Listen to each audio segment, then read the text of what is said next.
प्रिय नमस्कार छात्रों, आप सबका स्वागत है एमएनपी क्लासेज में। आज हम क्लास 12 भौतिक विज्ञान के अध्याय 2 के एक टॉपिक संधारित्र की संरचना का अध्ययन करेंगे। तो चलिए देर न करते हुए वीडियो को शुरू करते हैं। यदि वीडियो पसंद आएगा तो लाइक कीजिए, शेयर कीजिए एंड सब्सक्राइब करना ना भूलिएगा।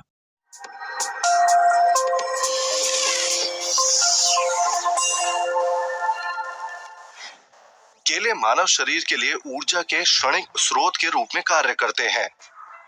ऐसा ही आइसक्रीम भी करती है। इस प्रकार संधारित्र कई इलेक्ट्रॉनिक परिपथों में ऊर्जा के क्षणिक स्रोत के रूप में कार्य करते हैं।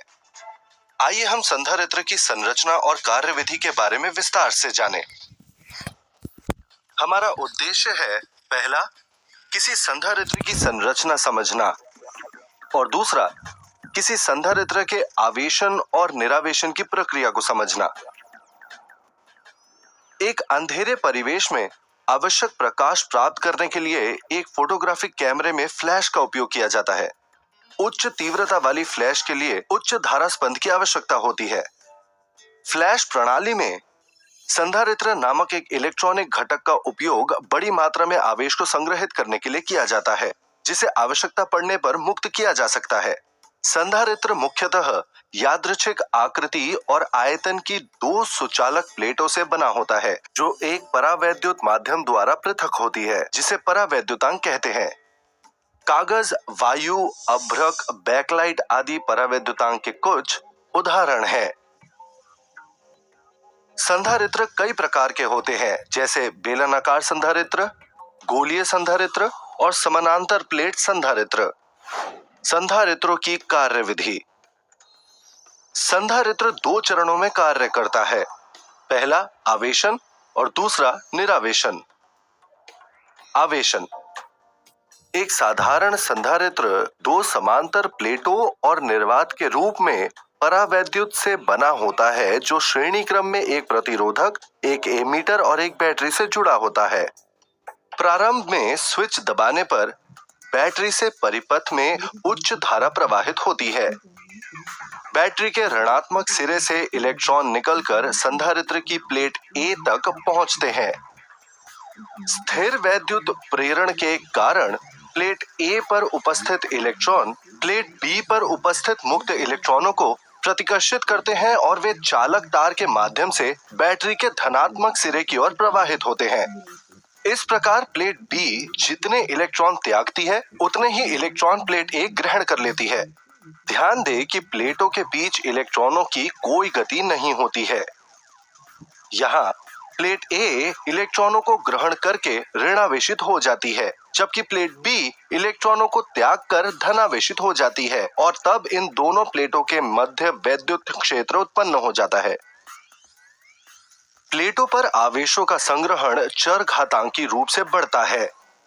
प्रारंभ में परिपथ में अधिक मात्रा में धारा प्रवाहित होती है और तब संधारित्र को आवेशित अवस्था में कहा जाता है। लेकिन समय बीतने के साथ आप देखेंगे कि परिपथ में धारा चरघातांकी रूप से घटती है। ऐसा इसलिए होता है क्योंकि प्रारंभ में बैटरी से प्लेट तक पहुंचने वाले इलेक्ट्रॉन प्लेट के ऊपर एक समान रूप से फैल जाते हैं, और वहां बैटरी से ऋणात्मक प्लेट पर आने वाले इलेक्ट्रॉनों पर कम प्रतिकर्षण बल होता है। लेकिन जैसे जैसे अधिक से अधिक इलेक्ट्रॉन प्लेट पर संचित होते जाते हैं, इससे प्रतिकर्षण बल बढ़ जाता है और इलेक्ट्रॉनों का प्लेट तक पहुंचना कठिन हो जाता है, जिसके परिणाम स्वरूप परिपथ में प्रवाहित होने वाली धारा के मान में कमी आती है। अंत में परिपथ में धारा प्रवाहित होना बंद हो जाती है। संधारित्र अब पूर्ण आवेशित संधारित्र कहलाता है, और इस स्थिति में संधारित्र की प्लेटों के बीच अधिकतम वैद्युत क्षेत्र उत्पन्न होता है। इस स्थिति में संधारित्र की प्लेटों के बीच विभवांतर Vc बैटरी के बीच विभवांतर Vb के बराबर होता है और परिपथ में कोई धारा प्रवाहित नहीं होती है। एक संधारित्र द्वारा संचित आवेश Q की अधिकतम मात्रा उसकी चालक प्लेटों के मध्य उत्पन्न विभवांतर के अनुक्रमानुपाती होता है। Q प्रोपोर्शनल होता है V के। किसी निश्चित संधारित्र के लिए Q और V का अनुपात एक नियतांक होता है। C equals Q over V। इस नियतांक को संधारित्र की धारिता कहते हैं। धारिता संधारित्र द्वारा प्रति वोल्ट पर संचित किए गए आवेश की मात्रा की माप है। धारिता का मात्रक फैराड है, जिसका नाम माइकल फैराडे के नाम पर रखा गया है।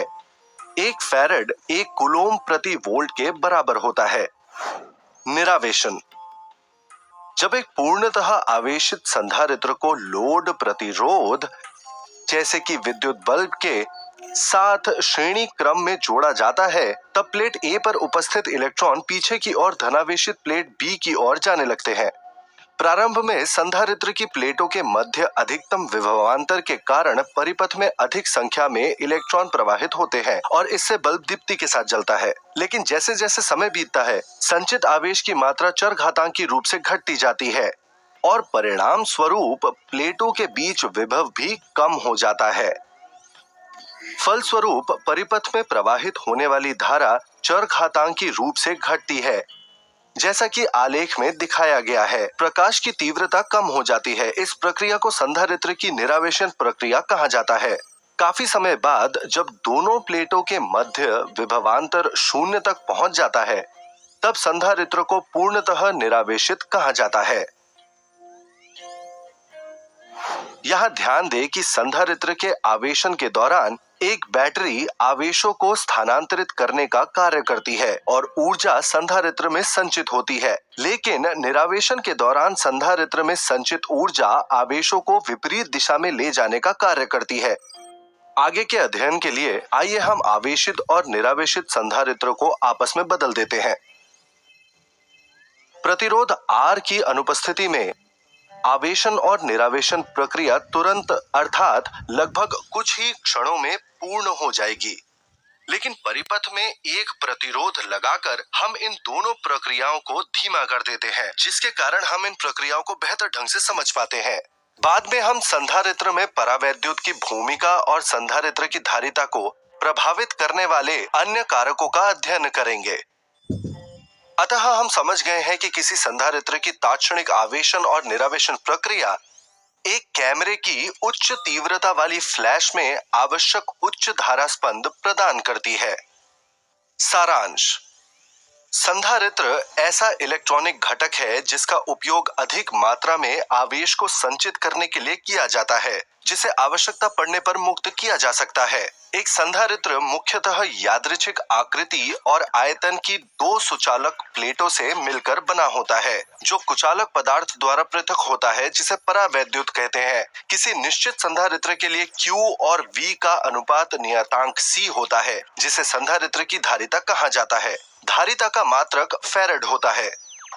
संधारित्र के आवेशन के दौरान बैटरी आवेशों को स्थानांतरित करने का कार्य करती है और विद्युत ऊर्जा संधारित्र में संचित होती है। संधारित्र के निरावेशन के दौरान संधारित्र में संचित ऊर्जा आवेशों को विपरीत दिशा में ले जाने का कार्य करती है। जब ये 0 या निम्न प्रतिरोध से जुड़ा होता है, तो संधारित्र तात्क्षणिक आवेशन और निरावेशन प्रदर्शित करता है। अब हम संधारित्र के आवेशन और निरावेशन की प्रक्रिया को अच्छे से समझ गए हैं। समांतर प्लेट संधारित्र की विमाओं और धारिता के मुख्य संबंध व्युत्पन्न करने के लिए हमारे साथ बने रहें।